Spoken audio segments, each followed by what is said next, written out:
Kembali lagi di Cerita Cinta Channel. Jangan lupa like, comment, and subscribe ya. Terima kasih. Setelah rutinitas seharian yang membuat lelah, kini saatnya malam tiba. Saat bermanja-manja dengan sang istri. Ralat bukan bermanja-manja, namun memanjakan sang istri. Pekerjaan Arya kini bertambah saat malam hari, yakni mengusap-usap perut Jenar kala menjelang tidur, karena kalau tidak diusap, maka akan dipastikan Jenar tidak akan bisa tidur. Begitupun dengan baby twin J yang akan terus menendang hingga membuat Jenar sering meringis kesakitan karena tegang di perutnya. "Mas," panggil Jenar karena Arya belum juga kembali dari walking closetnya. "Iya sayang, sebentar," kata Arya setengah berteriak. Setelah selesai dengan pakaiannya, Arya pun langsung merebahkan tubuhnya di atas tempat tidur. Jenar pun dengan segera menghambur ke pelukan Arya. Mengendus ketiak Arya adalah hobi baru Jenar sejak hamil. Jenar meletakkan kepalanya di lengan Arya agar bisa lebih dekat dengan ketiak Arya. Bila boleh jujur, Arya merasa geli dengan tingkah Jenar. Namun ia tidak bisa menolak keinginan Jenar sama sekali. Maka dari itu dia hanya bisa pasrah. "Tidur Gih, udah malam tuh," ucap Arya menunjukkan jam dinding yang berada di tembok dekat sofa. Lalu Arya segera mematikan lampu tidur. "Gak bisa tidur," ujar Jenar cemberut sambil memainkan dada Arya. "Oh ya, besok Mas akan ada kerjaan di kota B," ucap Arya pelan dan selembut mungkin. "Dan sepertinya harus menginap 2 hari, ucapnya lagi dengan jantung berdetak kencang.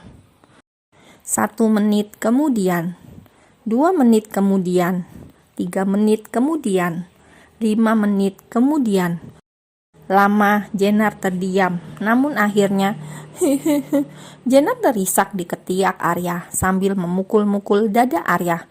"Mas Arya jahat mau ninggalin Jenar," katanya. "Sayang, Mas perginya sama Arlan dan hanya 2 hari. Setelah itu Mas akan ambil libur dan mengajak kamu juga Twin J jalan-jalan. Bagaimana?" kata Arya memberi penawaran. "Terus nanti kalau Mas Arya nggak ada, gimana Jenar bisa tidur?" tanya Jenar dengan masih terisak. "Hanya 2 hari sayang, ya," kata Arya lagi memohon. "Terus Jenar tidur sama siapa?" tanya Jenar. "Terus nanti kalau Twin J mau ketek dedinya gimana?" kata Jenar lagi. "Sayang, kamu sayang gak sama baby Twin J? Tanya Arya sambil mengusap perut Jenar. "Dia sebentar lagi lahir loh, Mas kan cuma pergi 2 hari aja. Nanti kalau bisa dicepetin, Mas akan cepetin urusan di sana, biar bisa lebih cepat pulangnya." "Janji?" kata Jenar menatap mata Arya lekat-lekat. "Iya sayang, Mas janji," kata Arya lalu memeluk Jenar dengan erat. "Han, tolong absenin ya," kata Naila saat membuka pintu kamar Hana. "Lah, kamu gak masuk?" tanya Hana. "Iya nih, aku harus pulang hari ini," kata Naila. "Papaku sakit," sambungnya. "Oh, ya sudah, nanti ku absenin," kata Hana. Setelah menempuh perjalanan kurang lebih 3 jaman, akhirnya Arya dan Arlan sudah sampai di lokasi tujuannya. Arya tidak mampir ke hotel terlebih dahulu untuk istirahat. Ia langsung pergi ke lokasi pembangunan resort yang tempo hari ia bicarakan dengan Fahmi. Setelah memastikan tidak ada kendala apapun, Arya kembali melanjutkan perjalanan ke sebuah hotel untuk beristirahat, karena nanti malam ia akan menemui salah satu kliennya dari luar negeri. "Lah, Papa sudah sembuh?" tanya Naila sedikit terkejut saat sudah sampai di rumah, melihat papanya tengah bersantai di teras rumah. "Jadi, kalau Papa nggak sakit, kamu nggak mau pulang begitu?" kata Zainal, papa Naila yang sedang menyeruput kopi sambil menopang sebelah kakinya di kaki satu lagi. "Ya, bukan begitu, Pak, tapi Mama bilang sakit. Makanya Naila buru-buru pulang karena khawatir sama Papa," ujar Naila cemberut sambil mencium tangan Zainal. "Sudah berapa bulan kamu nggak pulang?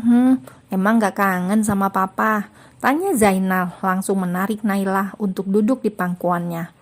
Kangen tapi kesel juga, jawab Naila cemberut. Putri papa sekarang sudah besar, sudah berat buat dipangku. Sana duduk sendiri, kata Zainal, membuat Naila terkekeh.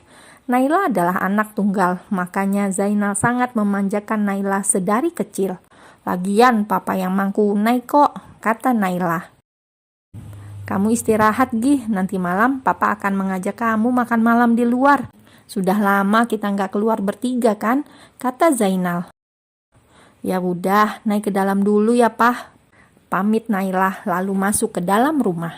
Semoga ini pilihan yang tepat dan terbaik buat kamu nak, gumam Zainal dalam hati. Jam 7 malam, Naila beserta kedua orang tuanya pergi untuk acara makan malam di sebuah hotel yang cukup mewah di kota B.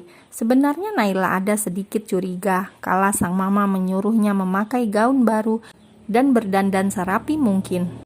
Namun kini Naila mengerti mengapa sang mama meminta hal itu, karena mereka akan makan malam di sebuah hotel, bukan restoran langganan mereka.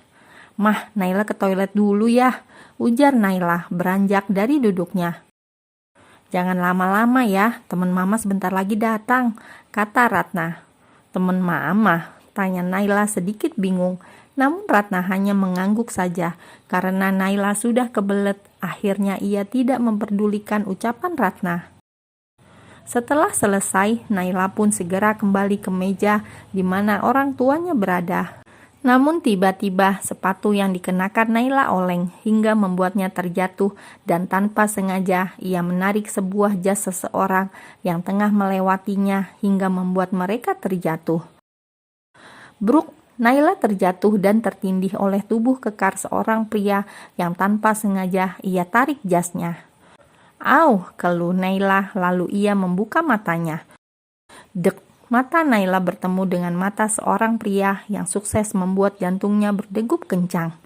Cantik, ucap pria itu membuat Naila langsung tersadar dan memalingkan wajahnya agar tak menatap mata sang pria itu. Maaf tuan, Nona, bisakah kalian melakukan itu di kamar? Seorang yang melewati keduanya dan merasa kurang nyaman melihat pemandangan seintim itu. Bagaimana tidak intim bila kini Naila berada di bawah kungkungan seorang pria di lantai. Dasar cowok mesum, pekik Naila kala tersadar bahwa posisinya sangat intim. Lalu ia segera mendorong dada bidang pria itu dengan semua tenaganya. Hei, kau yang menarikku, kenapa kau malah mengataiku? Ucap pria itu tak terima. Payah sekali kau itu sebagai laki-laki, cibir Naila sambil membersihkan pakaiannya. Baru segitu aja sudah ikut ambruk, lanjutnya membuat sang pria geram dan marah. Kau berani menantangku, Nona? Ucap pria itu langsung mendorong tubuh Naila ke tembok, membuat Naila terkejut dan gugup. Mau apa kau, hah? Kata Naila pura-pura berani, padahal hatinya sudah dak-dikduk karena takut. Mau apa? Kata pria itu menyeringai. Kau mengataiku payah dan mudah ambruk. Itu suatu penghinaan besar bagiku, ucapnya lagi. Naila langsung menelan salivanya kala melihat pria di depannya ini menyeringai. Memang kenyataannya begitu? Kau menyalahkanku karena aku menarik bajumu. Kalau kau laki-laki kuat, kau tidak akan mudah ambruk. Dan itu menandakan bahwa kau memang payah, kata Naila lagi, membuat pria itu semakin merasa terhina. Dengan cepat, pria itu langsung membuka mulut Naila dengan bibirnya. Naila yang mendapatkan serangan mendadak seperti itu dari orang yang tidak dikenalnya pun langsung membulatkan matanya. Pria itu mencium bibir Naila dengan sedikit kasar karena geram dengan ucapan Naila yang mengatainya payah dan mudah ambruk. Setelah merasa pasokan udaranya habis dan melihat Naya meneteskan air matanya, pria itu segera melepaskan pagutannya, lalu menjauhkan wajahnya dari Naila. Jaga ucapan mulut manismu itu, atau kau akan mendapatkan yang lebih dari ini, kata pria itu lalu segera pergi. Sedangkan Naila langsung terjatuh di lantai karena merasa bibirnya sedikit sakit akibat ciuman dari pria yang tidak dikenalnya. Dasar cowok sinting, cowok brengsek, psycho mesum, gerutu Naila sambil mengusap-ngusap bibirnya. ciuman pertamaku kenapa harus sama cowok bajingan seperti dia?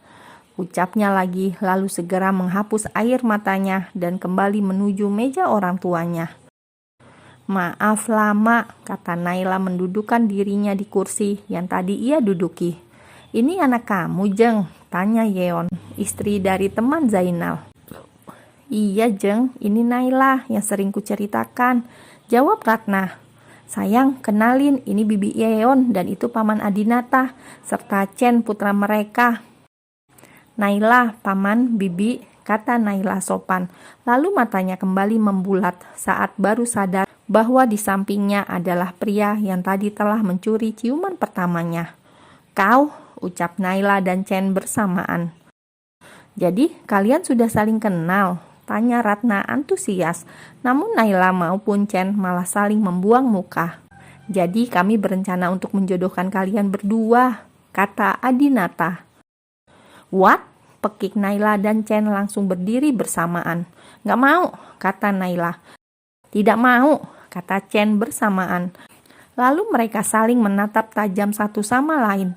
Chen masih merasa terhina dengan penghinaan yang diucapkan Naila tadi. Sedangkan Naila masih sakit hati lantaran Chen mencuri ciuman pertamanya dengan kasar.